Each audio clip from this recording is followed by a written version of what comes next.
Bagaimana jika Peter Quill yang terkenal sebagai pemimpin Guardians of the Galaxy, dia tidak dibesarkan oleh Yondu, melainkan oleh ayahnya yang merupakan sosok supervillain berbahaya. Peter Quill yang mewarisi kekuatan super dari ayahnya justru mengancam bumi dan seluruh jagat raya. Bagaimana hal itu bisa terjadi? Semua akan dijelaskan dalam video kali ini. Selamat datang di channel Marvel Indo, dan berikut adalah penjelasan alur lengkap dari serial What If Season 2 Episode 2. Menceritakan bagaimana jadinya jika Peter Quill dibesarkan oleh Ego dan melawan para pahlawan terkuat di bumi. Mampukah para pahlawan mengalahkan Peter Quill, atau mereka memiliki cara lain untuk menyelamatkannya? Nah, kalian wajib saksikan sampai selesai agar mengetahui bagaimana keseruan kisahnya. Tapi seperti biasa, buat kalian yang baru bergabung atau baru menemukan channel ini, di sini kami akan membahas hal apapun yang berhubungan dengan Marvel. Untuk itu, pastikan klik tombol subscribe dan nyalakan lonceng notifikasinya agar kalian menjadi yang pertama tahu tiap kali kami memposting video terbaru. Jika sudah, berikut adalah video selengkapnya.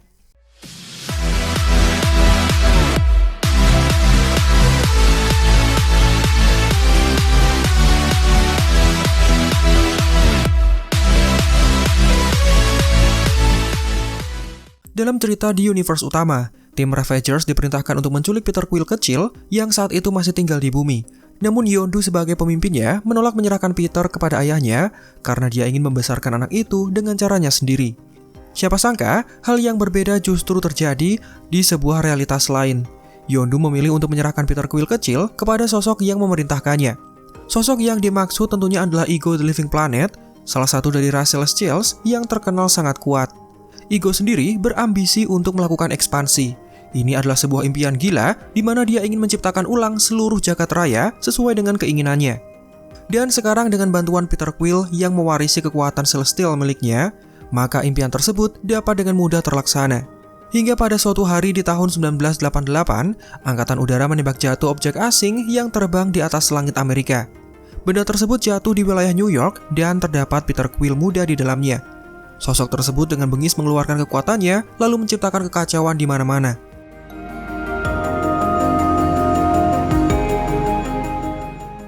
Kedatangan ini bahkan dilacak oleh tim Project Pegasus yang merupakan gabungan dari S.H.I.E.L.D., NASA, dan Angkatan Udara Amerika. Tim ini dikenal terfokus untuk menyelidiki sumber energi alternatif yang biasanya berasal dari luar bumi.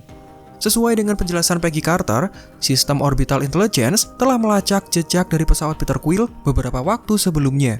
Sosok itu diketahui sudah menjelajahi banyak sistem tata surya dan semuanya hancur setelah 24 jam dari kedatangannya. Ini disebabkan oleh gelombang radiasi kosmik yang sangat kuat yang bersumber dari sosok tersebut. Bahkan bisa dikatakan, Peter Quill memiliki kekuatan setara ledakan nuklir di setiap pembuluh darahnya. Maka tidak heran dia dapat dengan mudah memporak-porandakan sistem di tata surya.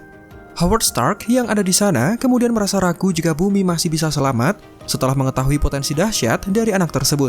Namun Pegasus sudah menyusun sebuah tim khusus yang bisa dimanfaatkan untuk mengatasi masalah seperti ini. Sementara itu, di tempat lain terlihat Hank Pym muda bersama dengan Hope anak perempuannya. Hank dikejutkan dengan panggilan telepon dari Howard Stark yang meminta bantuannya. Mengingat Howard yang berstatus sebagai single parent, maka dia mengajak Hope untuk turut serta bersamanya. Sampailah mereka di dalam markas Pegasus, di mana Hank Pym kemudian bertemu dengan anggota rekrutan lain seperti Bill Foster alias Goliath, dan juga ada King T'Chaka yang disambut dengan hormat. Ini dikarenakan ayah dari King T'Chaka adalah sekutu bagi S.H.I.E.L.D. Your Highness, it's a pleasure. Your father was a great ally to us during the war. Dan beliau adalah orang yang memberikan vibranium untuk kemudian dicetak sebagai perisai Kapten Amerika. Yes, I understand you even donated some vibranium to your effort. Sayangnya perisai tersebut sekarang hilang di wilayah Kutub Utara.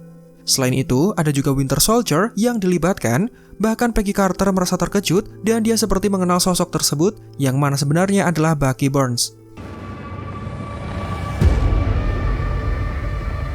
Tim rekrutan itu kemudian bersiap untuk pergi menaiki pesawat yang dikemudikan oleh Dr. Wendy Lawson, sosok dari bangsa Kree yang sedang meneliti Tesseract. Hingga sampailah mereka di wilayah Coney Island, di mana Peter Quill mengacau di sebuah wahana hiburan. Tim tersebut kemudian dibagi sesuai dengan tugas masing-masing. Dr. Wendy menyusup ke dalam pesawat Peter Quill. King T'Chaka memantau gerak-gerik anak tersebut. Hank Pym menyusut dan memerintahkan serangga untuk mengecohnya, sementara Bill Foster berubah menjadi raksasa untuk bersiap menangkapnya. Peter Quill berhasil digiring menuju wahana penuh dengan cermin, namun dia meledakkan tempat itu sebelum T'Chaka bisa menangkapnya. Bill Foster kemudian mengurung Peter Quill, tapi dia bisa terbebas dengan sangat mudah. Sementara Bucky bersiap menembak Quill, menyebabkan serangan dari anak itu mengenai pesawatnya sendiri hingga meledak. Peter Quill dengan kekuatan celestialnya terbukti menyusahkan para pahlawan, membuat mereka terpaksa harus mundur. Bersamaan dengan itu, Thor kemudian datang dengan petir yang menyambar, membuat Peter Quill sementara bisa dilemahkan. Kedatangan dari Dewa Petir itu tentu bukan tanpa memiliki tujuan. Ini dikarenakan Peter Quill yang sudah menghancurkan Jotunheim, lalu kemudian Asgard, satu persatu pasukan dari 9 dunia musnah di tangan Peter Quill dan hanya bumi yang tersisa untuk sementara. Thor juga menambahkan bahwa Ego sudah meletakkan benih Celestials yang salah satunya dia temukan di wilayah Missouri. Benih ini dimanfaatkan untuk menanam intisari di seluruh jagat raya. Ibarat seperti sumbu yang harus dinyalakan, benih tersebut harus diaktifkan untuk memulai proses ekspansi dan melenyapkan banyak planet. Maka dari itu, Quill dikirim menuju berbagai lokasi karena dia ditugaskan untuk mengaktifkan benih celestial tersebut. Lebih mengejutkannya, benih itu dilindungi dengan kekuatan kosmik, maka tidak mungkin bagi penduduk bumi untuk bisa menghancurkannya.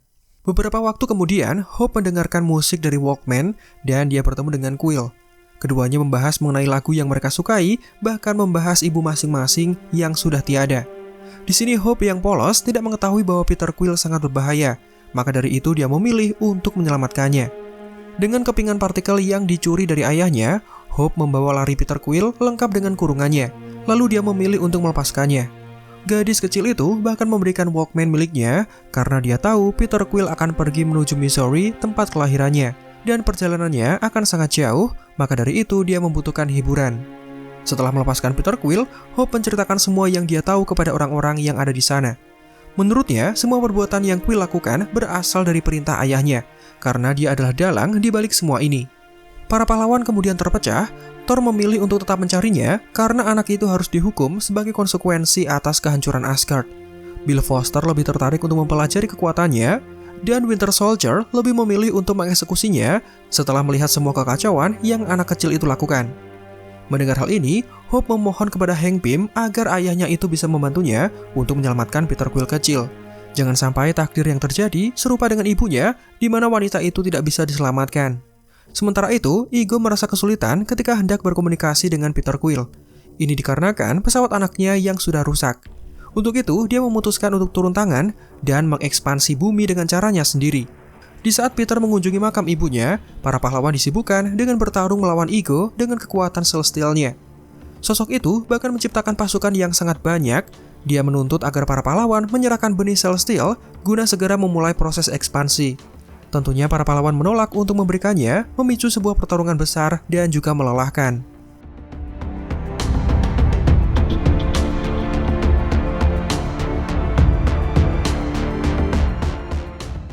Ternyata, sebagian pahlawan memilih untuk menemui Peter Quill. Winter Soldier bahkan bersiap dalam posisi siaga untuk menembak mati anak itu. Namun Hank Pym memilih untuk melakukan pendekatan dari hati ke hati, hingga Peter Quill mengaku bahwa ayahnya lah yang selama ini mempengaruhi pikirannya untuk menciptakan kekacauan di mana-mana. Situasi mulai menegangkan, Ego menciptakan semakin banyak pasukan, bahkan dia berubah membesar seukuran gunung. Hank Pym sendiri masih mencoba meyakinkan Peter bahwa dia tidak sendirian meskipun ibunya sudah tiada. Sama seperti dengan Hope yang kehilangan ibunya, Hank Pym akan menemani Peter Quill di setiap hari-harinya. Bersamaan dengan itu, Bucky yang hendak membunuh Peter Quill tiba-tiba terhenti setelah mendengar perkataan dari Howard. Dia menyebutkan bahwa jika Steve masih hidup, pasti dia tidak akan memperbolehkan Bucky untuk membunuh anak kecil. Siapa sangka pendekatan Hank berhasil, dia bisa mendapatkan hati Peter Quill sementara Winter Soldier memilih untuk membatalkan niat eksekusinya. Pertarungan semakin memanas karena Ego berhasil merebut benih Celestials untuk segera memulai ekspansi. Peter Quill ditemani dengan Ant-Man kemudian berhasil mengambil benih tersebut dan mereka berhadapan langsung dengan Ego. Mulailah ayah dan anak itu berdebat, di mana Peter menolak jika bumi harus dihancurkan, mengingat planet ini adalah tempat tinggal mendiang ibunya. Namun Ego tetap bersikeras bahwa ekspansi harus dilakukan.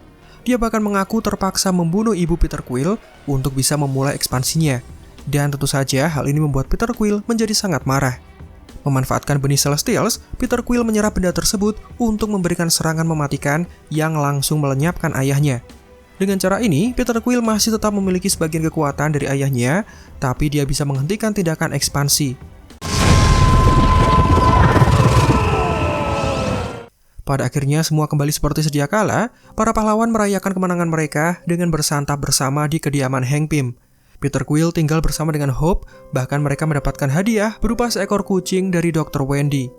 Namun, perjuangan mereka belum selesai sampai di sini, karena meskipun Peter Quill sudah menghancurkan tubuh fisik dari ayahnya, namun planet Ego masih ada, dan dikhawatirkan sosok itu akan melakukan tindak kejahatan berikutnya.